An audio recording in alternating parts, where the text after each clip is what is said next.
The sun had barely stretched its golden arms over the rooftops when Jason stepped out of his one-room apartment.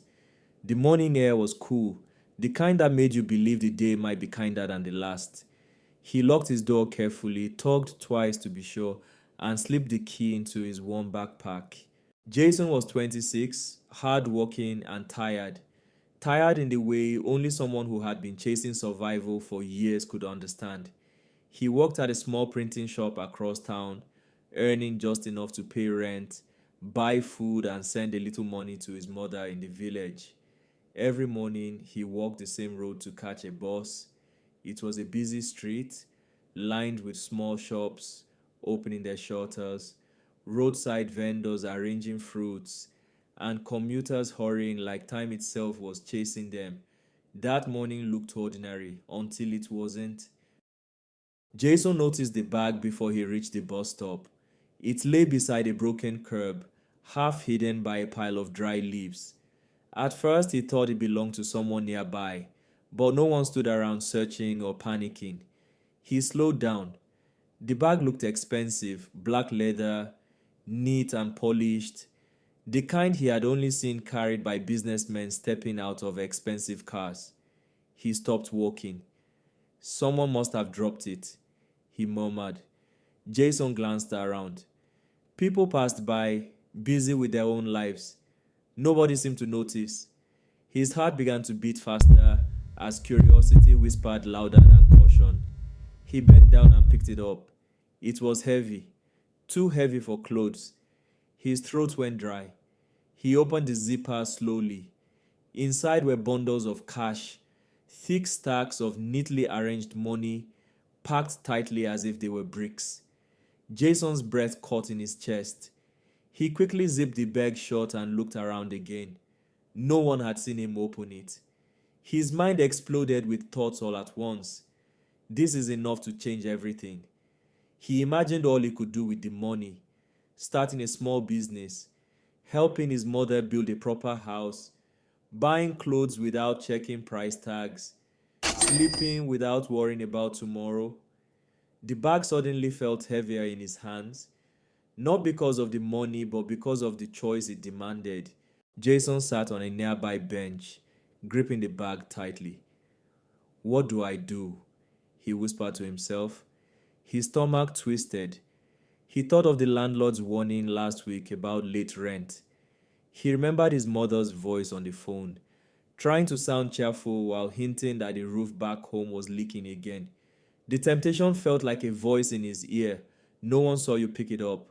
Who would even know? Maybe this is your miracle. He shut his eyes, but another voice rose quietly inside him, softer yet stronger. This money belongs to someone. Imagine the panic they must be feeling right now. He imagined the man searching frantically, retracing steps, calling numbers, sweating in fear. Maybe the money was meant for hospital bills, salaries, or a business deal. Jason exhaled deeply. I can't keep it, he said aloud, as if saying it made the decision real. Instead of going to work, Jason walked to the nearest police station. Every step felt heavier than the last. He wondered if he was making the biggest mistake of his life. Inside the station, the officer at the desk raised an eyebrow. Yes? Jason swallowed. I found a bag on the roadside. It has money in it. The officer sat upright instantly.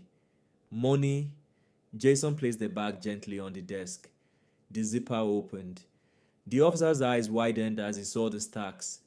Within minutes, the room buzzed with activity. Questions came quickly: where he found it, what time, who saw him, what route he took. Jason answered everything calmly. An announcement was made, reports were checked, calls were placed. By midday, a man rushed into the station, breathless and sweating. He wore a crisp suit now wrinkled with worry. That bag. Did someone find a black leather bag? He asked urgently. Jason watched from the corner as the officer questioned the man. Details matched perfectly.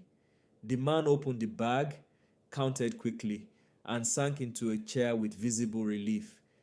It's all here, he whispered. He turned to Jason. You found this? Jason nodded quietly. Do you know what this money is for? The man asked. Jason shook his head. It's the payroll for my company. Salaries for over 50 workers. If this had been lost, his voice cracked slightly. I don't know what I would have done. Jason felt warmth spread through his chest. He hadn't realized how heavy the burden of the bag had been until that moment. The man extended his hand. My name is Mr. Mark. I don't know how to thank you. Jason shook his hand nervously. I just did what was right, sir. Mr. Mark smiled. And that is exactly why you deserve more than thanks. Jason waved his hand quickly. No, sir, it's okay. It is not okay, Mr. Mark interrupted gently. Honesty like this is rare. Please come to my office tomorrow. Jason hesitated. Sir, I have work. Call in sick, the man said with a grin. Trust me. The next day, Jason walked into a tall office building he had passed many times but never entered. His shoes felt too old for the shiny floors. Mr. Mark greeted him warmly and led him to a conference room. Several managers sat around the table. This is the young man I told you about, Mr. Mark announced proudly. Jason felt his ears burn. Mr. Mark placed an envelope on the table and slid it toward him.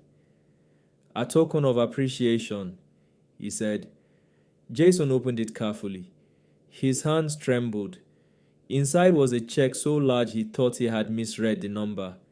It was more money than he could save in years. He stared in disbelief.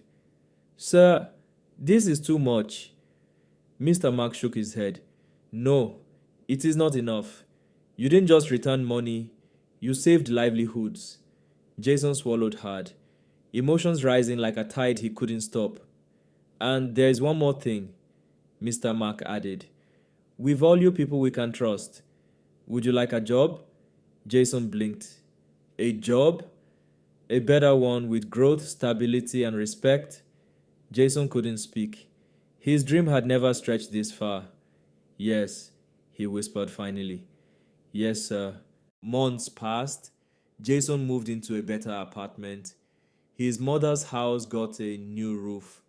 Life became lighter, brighter, and filled with possibilities he once believed belonged only to other people.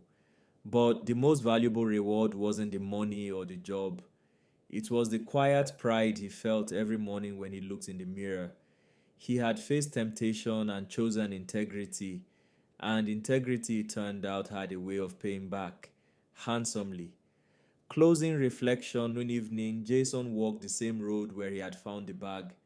The city buzzed around him as usual, unaware of how one small decision had changed a life.